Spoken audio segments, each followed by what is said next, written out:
Ayol kishida shunaqa baraka borki, unga erkak bug'doy bersa un qiladi. Un bersa xamir qiladi. Xamirdan non chiqaradi. Ayol kishi shunaqa barakali bo'ladi. Nima bersangiz, uni ortig'i bilan sizga qaytarib beradi.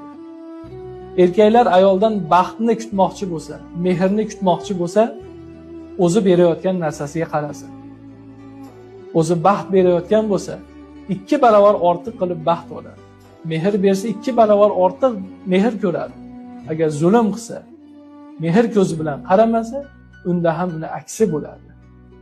Ayoliga mehr bermasdan mehr kutayotgan erkaklar shundaylarga o'xshaydiki, quruq yerga suv quyib bug'doy chiqishini kutib turgan erkakka o'xshaydi, odamga o'xshaydi.